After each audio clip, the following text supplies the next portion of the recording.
the Belmont Stakes, the third jewel of the Triple Crown, the test of the champion. Race 11, Saturday, June 8th, Belmont Racecourse, 1.5 miles on dirt. 10 horses will be competing. Post time, 6:48 p.m. Eastern time. It is the longest of the 3 Triple Crown races. There will be War of Will. He will be from the number 9 post. He won the Preakness and was the horse most obstructed in the Kentucky Derby. He is the second morning line favorite, going off at 2-1. If he were to be able to win the Preakness and the Belmont after losing the Kentucky Derby, he would become only the 12th horse in history to have done that. That is less than the 13 Triple Crown winners. Historically, the betting favorite, in this case it is Tacitus at 9-5. Historically, the betting favorite has won 42% of the time, 63 of the last 150 runnings, but only 3 of the last 15 editions has seen the favorite win this race. Also, in the last 17 years, the horse that has won the Preakness has come back to win the Belmont Stakes just 3 times. Just 3 times has a horse been able to come back and win the Belmont Stakes 3 weeks later. And 2 of those were Triple Crown champions. So the favorites won 3 of the last 15 editions. The Preakness winners won 3 of the last 17 editions. Is that enough for us to stay off the 2 giant favorites in this race and go for a huge score? It's enough for me. Tappet has sired 3 of the last 5 Belmont Stakes winners. Tappet in 2017, Creator in 2016, and Tonalist in 2014. This year we have 3 Tappet horses. The number 5 Bourbon War, the number 8 Intrepid Heart, and the number 10, the favorite Tacitus. Despite the 1.5 mile distance, horses with tactical speed excel at the Belmont. The pace is usually much slower. This race is filled with closers. There may be no pace for these closers to run into. We need to find a horse who runs near to the front of the field and is not the lone speed. The lone speed rarely wins. Post positions aren't as important as they are in other races, but it's worth noting there have been more wins by inside posts than any other posts. Generally, the horse that wins this race is within a length or a length and a half of the lead at the mile call. So, let's expect a 49-second half. Breaking down the pace is paramount in figuring out who will win the Belmont. We expect the number 1, Joevia, to take the lead, but not on too hot of a pace. We also don't expect Joevia to be able to keep it going for 12 furlongs. Number 9, War of Will. Number 6, Spinoff, and number 4, Tax will be stalking the pace.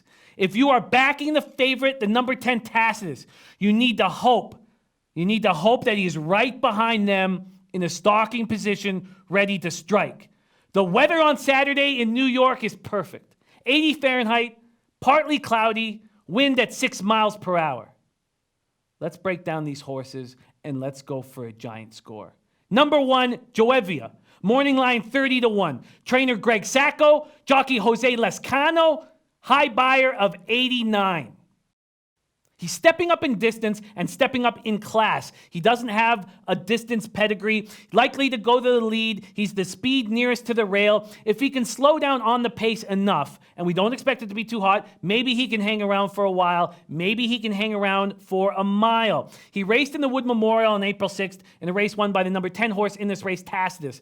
He went off at 52-1. He placed 7th by 13 lengths, but then was disqualified and placed 11th. He created a ton of commotion about 2 or 3 furlongs into the race, and he was disqualified for good reason. Then he comes back a month later. He wins the ungraded 95K Long Branch Stakes at Monmouth Park. He was the favorite over a sloppy sealed track. He was against only 3 competitors. He lost badly to Always Mining on the 16th of March at Laurel Park. Always Mining was showing up in the Preakness Stakes. Joevia could be on the lead for a while. You're going to get an enormous line on him. I am not going to have Joevia, and I want nothing to do with him. Number 2, Everfast. Morning line 12-1. Trainer Dale Romans. Jockey Luis Saez. High buyer of 96. He came second in the Preakness Stakes. It surprised a lot of us. When I capped that race and went over the races he had leading up to the Preakness, I thought this horse had no chance. He was going to be 50-1 or higher. When he went off at 22-1, I was very concerned. It certainly felt like some people in the know knew this horse was going to run the best race of his life, and that's what he did. He was just a length length and a quarter behind the winner, War of Will, and he cost us the juicy exactor that would have been War of Will to Owendale. But look at the races he had leading up to it. On February 2nd, he came second in the Holy Bull. He was 129 to 1. He lost by just a length to Harvey Wallbanger.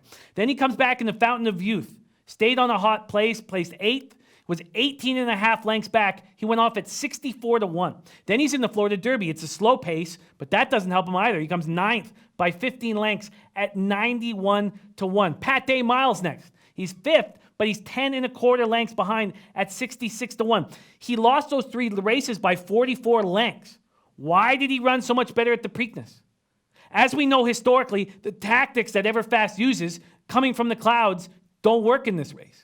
He was 22 lengths back and then 18 lengths back at the half. He was so far behind in the Preakness, but he had a fast pace to run into. He's not going to get that here. He's not going to get that 46 flat half that he got in the Preakness.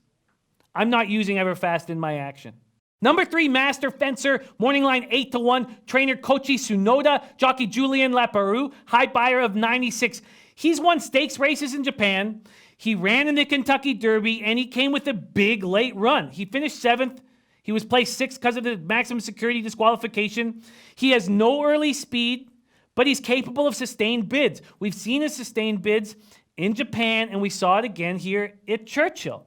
Now, he's another horse that just projects to be too far back. How are these horses going to run into a slow pace? Look, if come Belmont Day, you see a 46-4 or a 47.5, know that your late runners are going to be live. But if it's a 49.5 or a 49-2 or 3.5, which is what I'm expecting, he's not going to have anything to run into. His giant late run in the Derby is the reason why he's at 8 to 1. I don't want him. I'm not using him. Number 4, Tax. Morning line 15 to 1. Trainer Danny Gargan. Jockey Irad Ortiz Jr. High buyer of 96. He did nothing in the Kentucky Derby. He saved ground. He came from the number 2 post. He saved ground. There was no late run. He probably didn't like the footing. It was a very disappointing showing from Tax. He's looked great in New York. He won the Grade 3 Withers in New York in March. That was at Aqueduct. That was with the 96 buyer. He followed it up with a second in the Wood Memorial where he lost to Tacitus by just a mile and a quarter. And we're back in New York. Tax could be a live dog. He could be a live long shot. If you're backing him, you want him really close to the pace. You want him right up at the pace. He's capable of doing that. On a fast track, this is a very consistent horse. I can understand people backing Tax. I am backing one long shot in this race. I'm backing him, and this is not the one I'm backing. I'm not going to be using Tax. Number 5, Bourbon War. Morning line 12 to 1. Trainer Mark Hennig. Jockey Mike Smith. High buyer of 93. Son of Tappet. Here's another late running horse. A horse that's going to come from way off the pace. Will there be a pace to run into? I don't expect there will be. He showed nothing in the Preakness. He went off at almost 5, a little over 5 to 1. And he showed nothing. It was a 46.5. He should have come running. He did not. We've seen a lot of him lately. We saw him in the Fountain of Youth on March 2nd. Hidden Scroll ran a very fast 22 and 4 quarter and a 45 and 3/2. He came flying. He came second to Hidden Scroll, lost by 3/4 of a length, and he looked good. Then came the Florida Derby. Maximum Security walked on the lead. He had no pace to run into. He still came running late. He came running late, lost by 7.5 lengths. It was actually a better race than the stats showed. Then it looked. It was a better race because he had nothing to run into, and he came running. The only time he's not come running was the Preakness. He didn't come running. He showed nothing. I think this race will be similar to the Florida Derby. I think this is going to be a slow pace. Will he be able to come running? His trainer thinks he will. Mark Hennig is bringing him back 3 weeks later because he believes in him. The trainer believes in him? I don't. Number 6, Spinoff. Morning line 15 to 1. Trainer Todd Pletcher. Jockey Javier J.J. Castellano. High buyer of 95. His trainer, Todd Pletcher, has won the Belmont Stakes 3 times. In 2007 with Rags to Riches. 2013 with Palace Malice. Most recently 2017 with Taprit. Before his no-show in the Kentucky Derby, here's another horse that did nothing in the Kentucky Derby. Did not like the slop. Did not like starting from way out in the outside. He broke from the 17th gate. He showed nothing. Before that, he had improved in each and every race. If you put a line through that Derby race, there's a lot to like from a 15 to 1 horse. He ran in the Saratoga Special as a 2-year-old. Placed 3rd. It was just a 4-horse field. Put up a 75 buyer. Took 5 months off. Returned in a 75K optional claimer in Tampa. Won by 11 lengths with an 84 buyer. Then he comes second in the Louisiana Derby by 3/4 of a length to By My Standards with a 95 buyer. Now, I understand that people don't respect the Louisiana Derby, don't respect it as a race. But here is a horse that was improving between 9 and 15 buyers each race. He was improving and improving and improving. If he does that again here, he runs a 105 buyer and he wins the Belmont Stakes. When he lost to By My Standards, they were 5 lengths clear of the rest of the field. He's a son of Hard Spun. His dad, Hard Spun, ran 4th in the Belmont Stakes. He's ran on 5 different tracks, so he has experience. He is capable of being right up on that slow pace, which is exactly where you want the horse that you're betting on. He's quick from the gate. His trainer has mastered the art of skipping the Preakness with Derby horses and having them ready to fire. Having them ready to fire. I'm getting Spinoff at 15-1. And I believe in him. I think he can improve. I put a line through the Kentucky Derby. And here I have a live dog at 15-1. I am betting on Spinoff to win the Belmont Stakes. Number 7, Sir Winston. Morning line 12-1. Trainer Mark Cassie. Jockey Joel Rosario. High buyer of 100. A high buyer that he just ran here at this track last month. And we'll get into that shortly. But first, his trainer, Mark Cassie, also trains War of Will. Mark Cassie has 2 live horses in this race. Sir Winston is by Awesome Again. Awesome Again sired many horses that have run in the Belmont Stakes. Never sired a winner, but a bunch of horses that have done very well. A few second-place finishes, third-place finishes. Sir Winston is 2-3 on synthetic and is 0-5 on dirt. But that last dirt race came, as I was saying, with that 100 buyer in the Grade 3 Peter Pan Stakes here at Belmont last month. It was a nice race. There were only 5 horses in the race, and he came with a giant late run. He was way back. He came with a giant late run. He didn't have to go through a lot of traffic because there was only 5 horses in the field, but it was very impressive. He has the last out high speed figure, higher than even War of Will and the Preakness. War of Will and the Preakness ran in 99. Sir Winston ran 100 in the Peter Pan. But this horse comes from the clouds. And horses with that running style don't win the Belmont Stakes. You need to have some early speed, and he has none. He makes 1 giant run. It's going to be impressive when he turns it up, but I won't be using Sir Winston in the Belmont Stakes. Number 8, Intrepid Heart. Morning line 10-1. Trainer Todd Pletcher. Jockey Johnny Velasquez. High buyer of 92. Here's another Pletcher horse. We just talked about how Pletcher's won this race 3 times. Here's another horse that's a son of Tappet. This is a very live dog, and I understand anybody who is taking a shot with Intrepid Heart. Son of Tappet, Dam Flaming Heart is also the dam of Commissioner, who ran a great Belmont behind Tonalist. This is a lightly raced 3-year-old. Todd Pletcher has enormous success in this race. He came 3rd in the Grade 3 Peter Pan at Belmont Park in May. He was the favorite. He stumbled at the start and he didn't show very much. But how close to the pace would Intrepid Heart have been if he didn't stumble at the gate? If he didn't stumble at the gate and he's right up on the pace, maybe he wins that race. And maybe because he stumbled at the gate, you're getting a lot more value out of this horse because he certainly wouldn't be at 10-1. If Intrepid Heart breaks alertly, he could find a nice spot on this pace. You have to think Intrepid Heart's pedigree makes him a very live long shot on Saturday. Number 9, War of Will. Morning line 2-1. Trainer Mark Cassie. Jockey Tyler Gaffalione. High buyer of 99. Would he have won the Kentucky Derby had he not been impeded by Maximum Security? I don't think so. But his win in the Preakness was very impressive. He has tactical speed. He can hang off of Joevia, wait, and pounce. If he were to win on Saturday, he would become just the 2nd horse since 2005 to win the Preakness and the Belmont Stakes after failing to win the Kentucky Derby. Tacitus is getting all the love. Is it possible that War of Will is being disrespected? Absolutely. But he's the only horse running in all 3 jewels of the Triple Crown, and that is extremely difficult. He's a warrior, the son of Warfront. 3 tough races in 5 weeks. One of the angles I learned a long time ago was fade the horse in the Belmont that is run in the first 2 jewels of the Triple Crown, and that is what I'll be doing here. Mark Cassie hasn't been breezing this horse. He says his horse is ready to fire and doesn't need to breeze him. That makes sense to me. Tacitus has a clear advantage over this horse, having had 5 weeks off.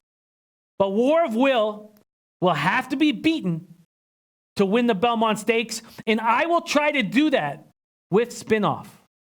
Number 10, Tacitus, your morning line favorite at 9-5. Jockey Jose Ortiz, trainer Bill Mott, high buyer of 97. You don't get more royally bred than this. His dad is Tappet. His mom is champion mare Close Hatches.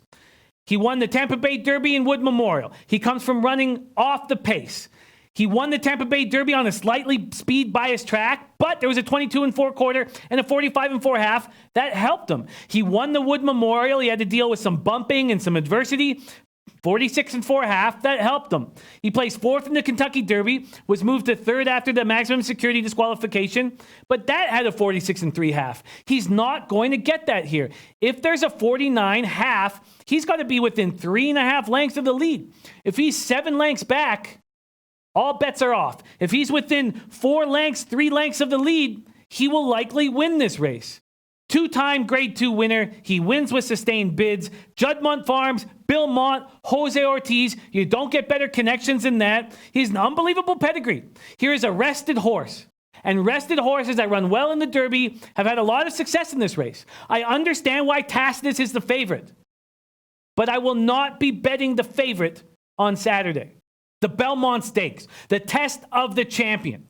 We know that horses that come off the pace have little to no success in this race. And we have a whole bunch of horses that do that. Some come from the clouds. Those horses need a pace to run into, and I don't expect them to get it here.